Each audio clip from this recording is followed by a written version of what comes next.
Welcome, ladies and gentlemen, football lovers all over the nation, around the world. It is still your favorite sports show, Just Cause 24 TV, and I remain your one and only football and match analyst, Daniel Honor. And before we kick off today's program, make sure you follow us on all our social media platforms: Facebook, Instagram, Threads, TikTok, YouTube, and X. And also, do not forget that we are also on the App Store and the Google Play Store and the Apple Store. You can download our app. It is Just Cause 24, where you can have all things concerning football, video analysis, video highlights, match predictions, live scores. So go right now, download our app. It's free, amazing prizes to be won when you download our app. So make sure you do that right now. Don't waste no time.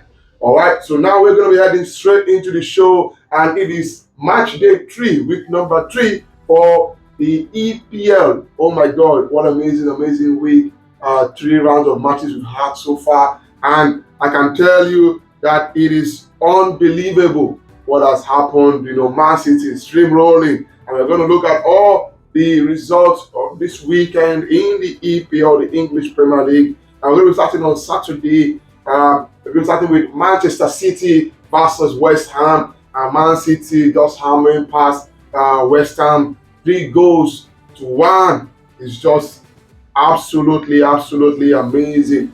Haaland just scoring hat tricks here and there. And I mean, one thing about Haaland is that he scores 70% of the goals in the first 15 matches of the season. The first 15 matches, he scores the bulk of his goals, so he doesn't have to worry. So this is second hat trick in 2 matches. So that shows you the impact of a striker of his caliber, and that is why he's going to be very essential for Man City if they are to win the league the 5th consecutive time. That is going to be something that's never been done in football in the modern era. So everybody needs to wake up. Liverpool, Arsenal, everybody needs to wake up.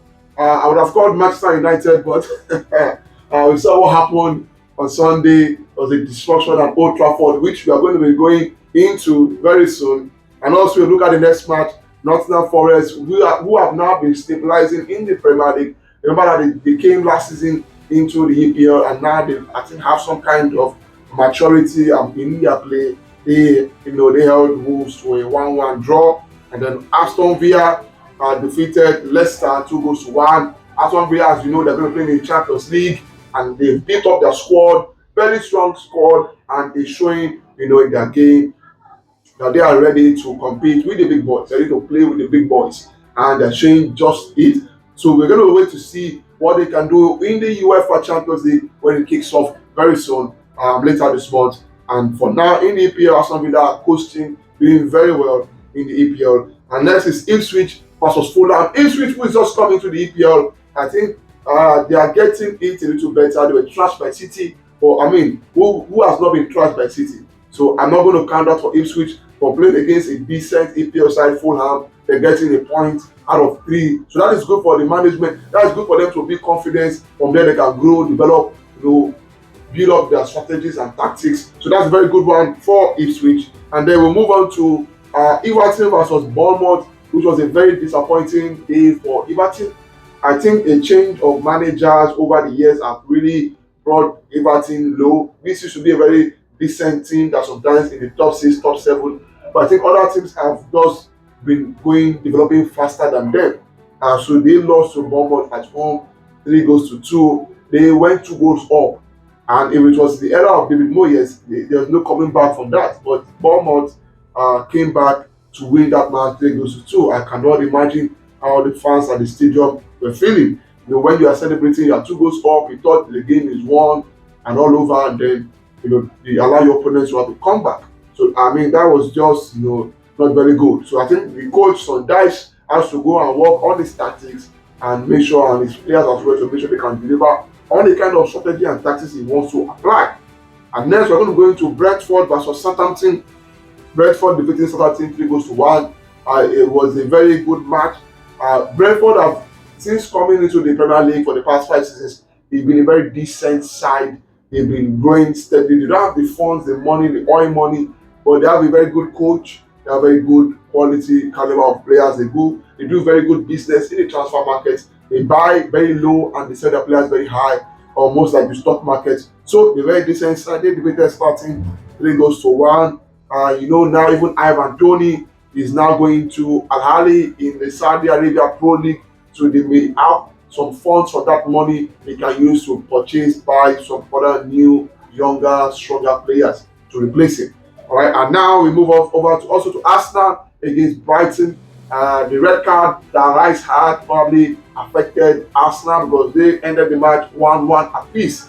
Arsenal did first, and then there was a red card that was given to Declan Rice. And in any kind of match, whether it's a professional, amateur match, once you have a red card, it's going to affect your team. I always keep saying it.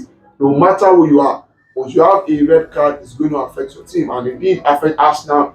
But they're able to say hold on to a 1-1 draw. Not a bad result, but I feel that at this stage we need a team to be keeping tabs with Manchester City because they don't seem to be stopping or slowing down. And another thing with Man City is that they always seem to have very good fixtures in the first 10 fixtures.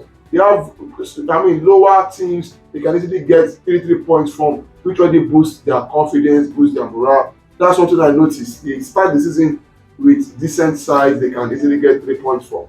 Right? And then on Sunday, Super Sunday, we're going to go into Chelsea, Crystal Palace. I watched this match from the beginning to the end. It was very exciting. If you watch the first half alone, you would be thinking that Chelsea would have won that game by 3 goals to 0 because Chelsea dominated the first half. But what happened is that when you go, you have a break, you can look at what went wrong to strategize, come back. That's what Crystal Palace did. They came back, and Eze was able to get the equalizer for Crystal Palace. I know Olise has gone to Bayern, so now they have also replaced Olise with Nketiah, who has lots of pace. And in that match, and Nketiah being that match, they probably would have scored more goals, would have done Chelsea more harm because the striker Mateta is not a very fast attacker. He's more like a target man, a striker, like the man you want to give a goal poacher. Basically, it's not a guy that can contribute more. But he can hold the play, slow the play down. So it was a 1-1 agonizing match for Chelsea and Chelsea fans. And then we have Newcastle against Tottenham, and Newcastle did the job, defeating Tottenham 2 goals to 1. I'm not expecting much from Tottenham this season. I don't know why, but I'm not really expecting much. I've not seen them do very decently in the transfer market, and it's going to be showing in the matches in the EPL. And lastly, for the EPL, we have the super match for the Super Sunday, Manchester United versus Liverpool, which was just a string roll. There's no Man U fan that I know that did not leave that match upset, angry, with high blood pressure. They were upset. How do you lose at Old Trafford? 3 goals to 0. Liverpool just doing the job, Salah scoring. It was just unbelievable. Liverpool showing that they have much more class, much more quality. Their coach, Slot is just going right into the league. He's getting it straight from the beginning. He's not waiting to learn a few things. He's hit the nail on the head. And hopefully, this caliber of players, these teams, hopefully Liverpool and Arsenal can give Man City a run for their money. I personally do not want to see Man City winning the league for the 5th time. I don't want to see it. By hook or by crook, I don't want that to happen. I want a new team to win. Liverpool or Arsenal do the job. So that is a rundown from the EPL for this match day 3. Let us know your thoughts in the comment section. Although it's very early, who do you think is going to win the EPL this season?